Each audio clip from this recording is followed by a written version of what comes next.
नमस्कार, जय हिंद, जय कांग्रेस। आज आप सभी के बीच में जिस प्रकार से देश में पिछले 8-10 दिनों से राहुल गांधी के प्रति आदरणीय प्रतिपक्ष नेता राहुल गांधी जी के ऊपर बीजेपी और बीजेपी के सहयोगी दलों के द्वारा, उनके नेताओं के द्वारा अभद्र टिप्पणियाँ की जा रही है, अशोभनीय बातें की जा रही है, जान से मारने की धमकियाँ दी जा रही है। ये देश को शर्मसार करने वाली घटना है। इस पे बीजेपी के आला कमान माननीय नरेंद्र मोदी जी, अमित शाह जी और देश के बीजेपी राष्ट्रीय अध्यक्ष जेपी नड्डा जी अभी तक चुप्पी साधे बैठे हैं। इसका मतलब ये हुआ कि इन बड़े नेताओं के द्वारा अपने नेताओं से राहुल गांधी के बारे में ये बातें बुलाई जा रही है। इस तरह की बातें देश में शांति फैलाने का काम कर रही है। जिस तरह से बीजेपी नेता, बीजेपी सांसद, बीजेपी राज्यसभा सांसद, बीजेपी सहयोगी विधायक शिवसेना गुट से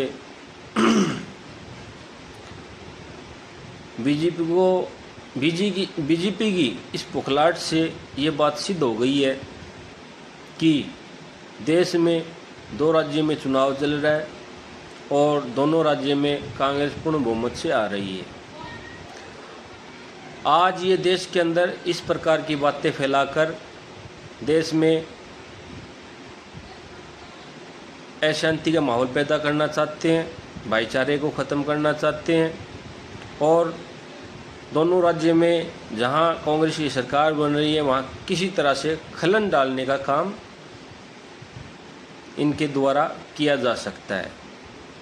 जिस प्रकार से बीजेपी नेता तरविंदर सिंह ने राहुल गांधी को जान से मारने तक की धमकी दे दी और ये तक बोल दिया, जो हाल तेरी दादी का हुआ है वो तेरा होगा। इस तरह की बातें अलोकतांत्रिक है। लोकतंत्र पे हम विश्वास रखने वाले इंसान देश के अंदर इस तरह से खुलेआम बीजेपी नेताओं द्वारा धमकियाँ दी जानी देश के लिए बहुत घातक सिद्ध हो सकती है। वहीं बीजेपी केंद्रीय मंत्री रवनीत सिंह बिट्टू, उन्होंने भी राहुल गांधी जी को आतंकवादी तक बोल दिया। मंत्री जी ने राहुल गांधी को देश का नंबर 1 टेररिस्ट और देश की एजेंसियों को यहाँ तक बोला गया है कि इन पर नज़र रखी जाए। तो क्या बीजेपी वाले ही देश के नागरिक को, विपक्ष के नेताओं को या आमजन किसी को भी बीजेपी के ही नेता सर्टिफिकेट देने का काम करेंगे या ये जिसे बोलेंगे वो ही देशभक्त होगा, जो ये लोग कहेंगे वो ही देशद्रोही होगा। ये देश के लिए बहुत निंदनीय घटना है। हम देश के करोड़ों वासियों से अपील करते हैं, इस तरह की घटनाओं का आप विरोध करें और समस्त कांग्रेस जन में आक्रोश पैदा है और करोड़ों देशवासियों की दिलों को ठेस पहुंचाने का बीजेपी नेताओं ने काम किया है। हम इस तरह की बातों को कतई सहन नहीं करेंगे। वहीं बीजेपी सहयोगी शिवसेना शिंदे गुट के नेता अजय सिंह गायकवाड़ 16 दिसंबर को महाराष्ट्र के विधायक है ये, जो राहुल गांधी की जीभ काटने उसे 11 लाख रुपए तक देने की घोषणा की है। आज इस तरह की घोषणा करके ये क्या सिद्ध करना चाहते हैं? हम देश की आवाम से पूछना चाहते हैं, क्या बीजेपी अब ऐसे डरा धमकाकर हमारे नेताओं को डराएगी? देश की जनता को तो डराने का काम किया इन लोगों ने। अब जो विपक्ष में बैठे नेता जो बीजेपी से सवाल कर रहे हैं, देश के किसानों के बारे में सवाल कर रहे हैं, देश के विद्यार्थियों के बारे में सवाल कर रहे हैं, देश के शोषित के बारे में सवाल कर रहे हैं, देश के हित में जो सवाल कर रहे हैं, मोदी और बीजेपी इस बात से बुखलाई हुई है कि इनको कैसे रोका जाए। तो ये अपने नेताओं के द्वारा इस तरह के विवादित बयान दिलाकर उन्हें डराने का काम कर रही है। हम इस चीज़ को कतई बर्दाश्त नहीं करेंगे। वहीं बीजेपी का एक नेता और यूपी से मंत्री रघुराज सिंह ने भी एक विवादित टिप्पणी की इंदौर में। उन्होंने भी राहुल गांधी जी को देश का आतंकवादी बता दिया। बताओ, इन बीजेपी वालों के पास ही सर्टिफिकेट देने की मशीन है। बीजेपी के राज में पुलवामा हमला हुआ, उसकी अभी तक कोई भी जांच नहीं है। आप अगर किसी को बताना या कहना चाहते हो तो आप पुलवामा हमले की जांच पर बताएं कि आरडीएक्स कहाँ से आया था। आपकी सरकार में आया, हमारे देश के 44 जवान खो दिए हमने। आप उस पर टिप्पणी करें, ना कि माननीय राहुल गांधी जी पे। इसी कड़ी में एक और महाराष्ट्र के राज्यसभा सांसद है, उनका नाम है अनिल बोंडे। उन्होंने भी राहुल गांधी जी पर जीभ जला देने वाली बात बोल दी। अब समझ के परे है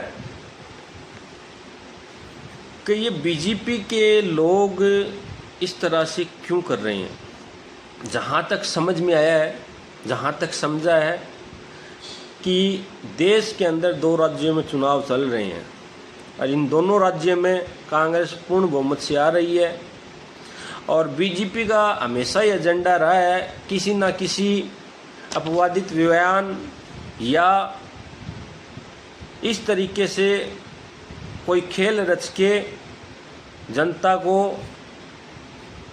गुमराह करके उन वोटों का ध्रुवीकरण करना और पार्टी को जिताने के लिए इस तरह के बयान करते रहते हैं हमेशा ही। ये तो बीजेपी के नेता हैं।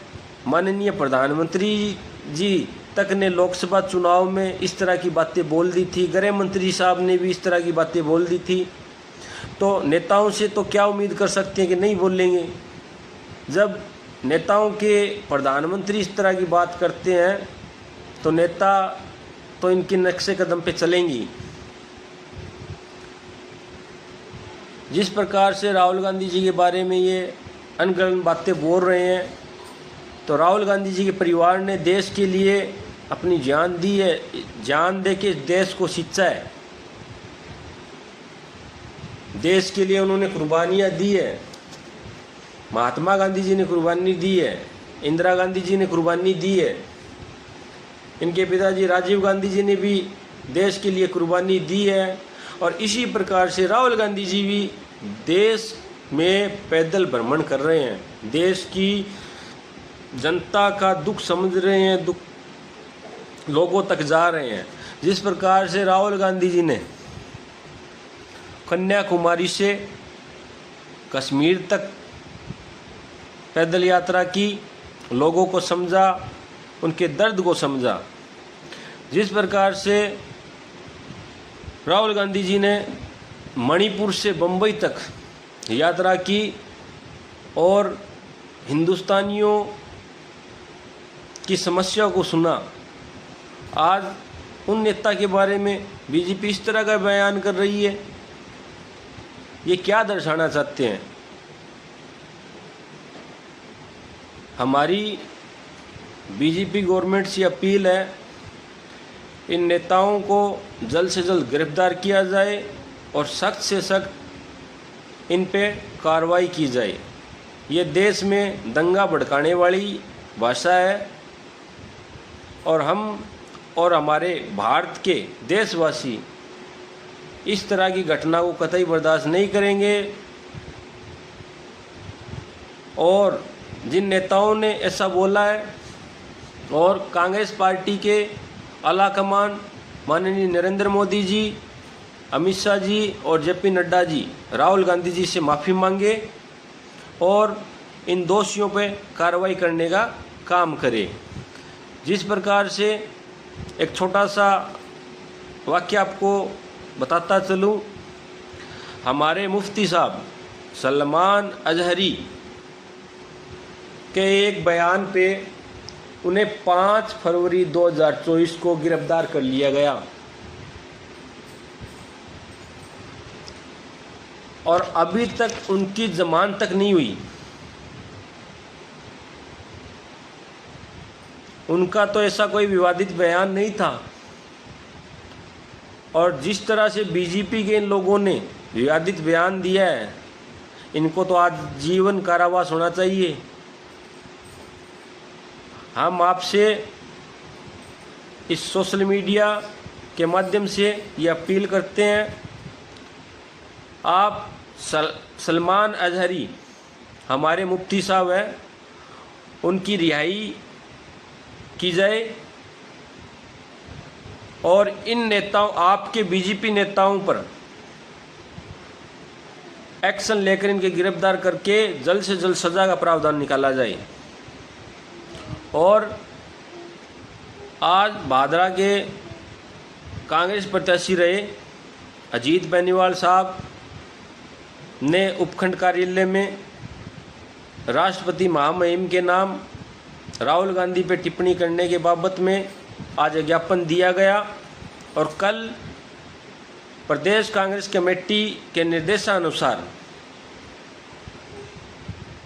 धरना प्रदर्शन लगाकर हम भादरा में जितने भी बीजेपी और बीजेपी सहयोगी दल के नेता हैं, उन्होंने अभद्र टिप्पणी की है, उनके खिलाफ मुकदमा कराने का विरोध प्रदर्शन रहेगा। तो जितने भी हमारे भादरा तहसील के लोग मुझे सुन पा रहे हैं, वो कल ज़्यादा से ज़्यादा संख्या में पहुंचकर राहुल गांधी जी के साथ देने का काम करें। इसी के साथ हम हमारी बात को विराम देते हैं। जय हिंद, जय भारत, जय कांग्रेस, जय संविधान।